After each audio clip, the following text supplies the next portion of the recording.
Welcome back to our journey through ancient Egypt. In this episode, we delve into the Old Kingdom, often referred to as the Age of the Pyramids. This era, spanning from around 2686 to 2181 BC, marks the height of Egypt's architectural, cultural, and political achievements. It is a period synonymous with the construction of the most iconic structures in human history, the pyramids. We will explore the lives of the pharaohs who commissioned these monumental projects, the workers who built them, and the religious and cultural significance behind these structures. The Old Kingdom laid the foundations for Egyptian civilization's future prosperity and influence. With advancements in governance, art, and technology, let's embark on this fascinating chapter of Egypt's past and uncover the grandeur and complexities of this remarkable era.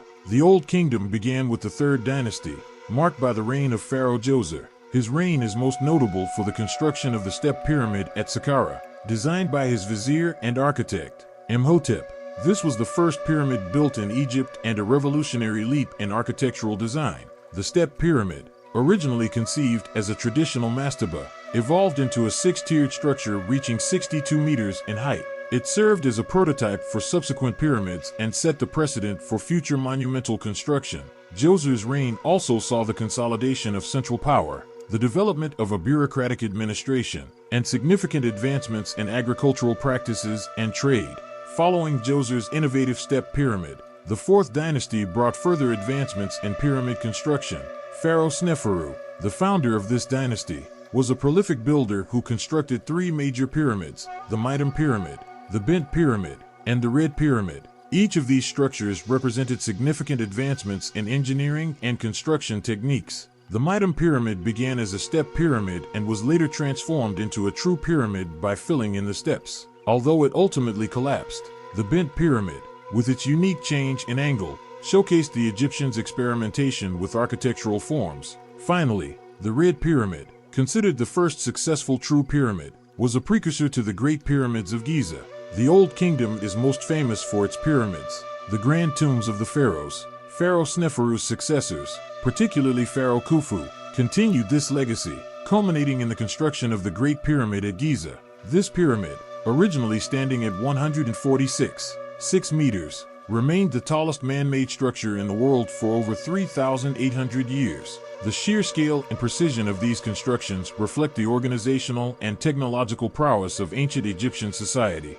Building the pyramids required a massive workforce. Contrary to popular belief, these workers were not slaves but skilled laborers who were well-fed and housed. Recent archaeological discoveries have revealed that these workers lived in nearby villages and were organized into teams with specific tasks. They used copper tools, sleds, and ramps to move and shape the massive limestone blocks. The organization and logistics required for such projects demonstrate the sophistication of the ancient Egyptian state. Workers were often organized into groups called phils, and each group had a specific role, from quarrying stones to transporting them.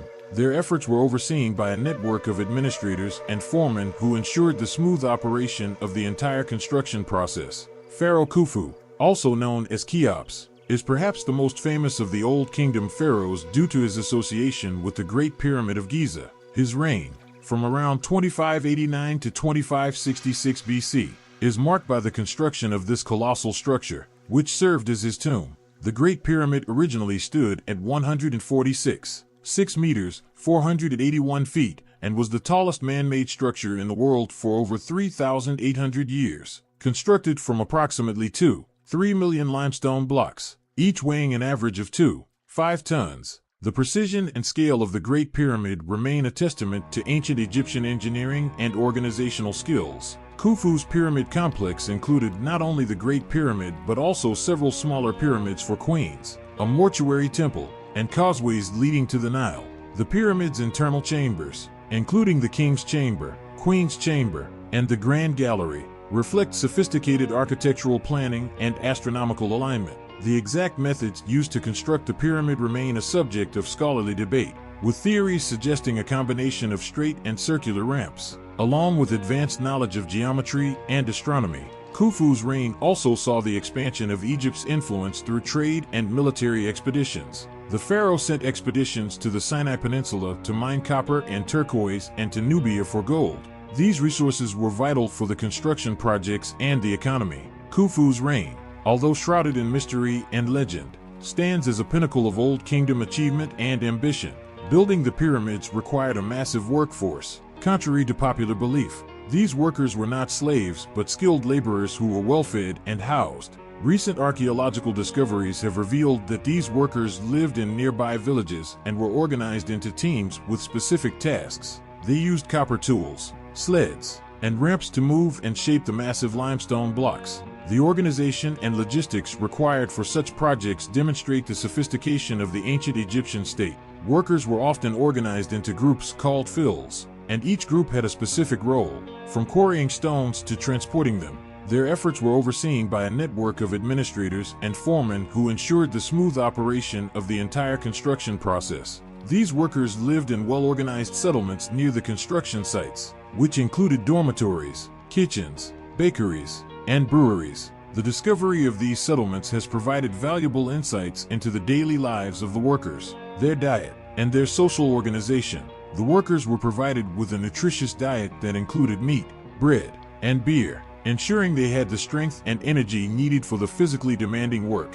The settlements also included medical facilities where workers could receive treatment for injuries and illnesses, reflecting the care and organization that went into maintaining this workforce. The pyramids were not just monumental tombs, they were also statements of the pharaoh's power and divine status. The successful completion of such grand projects required a high level of coordination and management, with skilled laborers, architects, and administrators all playing crucial roles. This period of pyramid building highlights the peak of Egypt's administrative and technological capabilities during the Old Kingdom. Religion played a central role in the Old Kingdom. The pyramids were not just tombs, but also religious structures meant to ensure the pharaoh's safe passage to the afterlife. The Egyptians believed that the pharaoh was a god on earth and that their prosperity depended on maintaining Ma'at, the cosmic order. Elaborate rituals were performed, and temples were built to honor the gods and goddesses who were believed to protect and sustain the land. The pyramid texts, a collection of spells and incantations,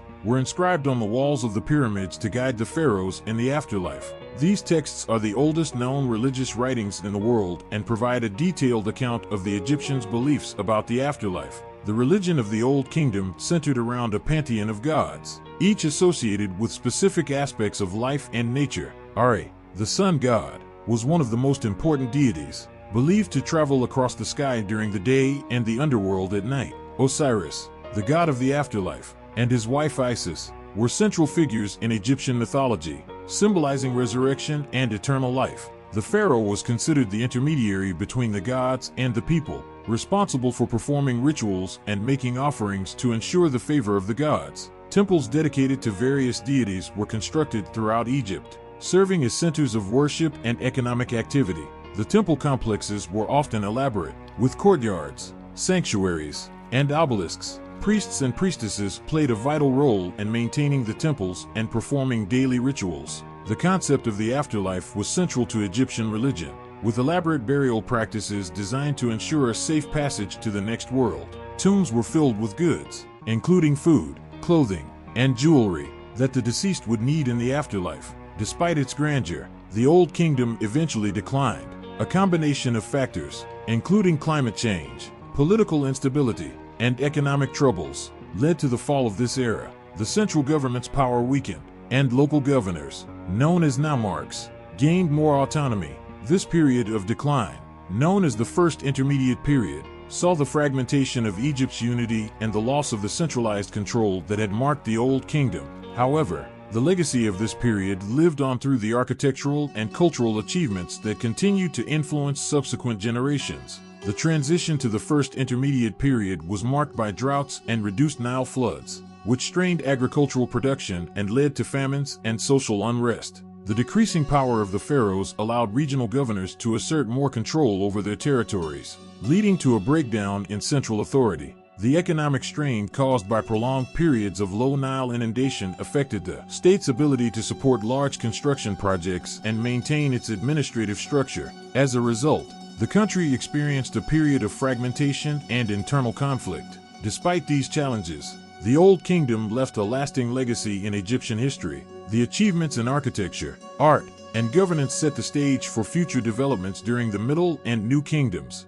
The pyramids, in particular, remain as enduring symbols of the ingenuity and ambition of the ancient Egyptians. The lessons learned from the Old Kingdom's rise and fall would shape the future of Egyptian civilization, influencing how later pharaohs approached governance, religious practices, and monumental construction. The Old Kingdom was a time of remarkable achievement and innovation. The pyramids stand as a testament to the ingenuity and determination of the ancient Egyptians. While the era ended in decline, its contributions to architecture, governance, and culture left an indelible mark on history. Join us in the next episode as we explore the Middle Kingdom, a period of reunification and resurgence. Subscribe, comment, like, and stay tuned for more fascinating history. See you next time.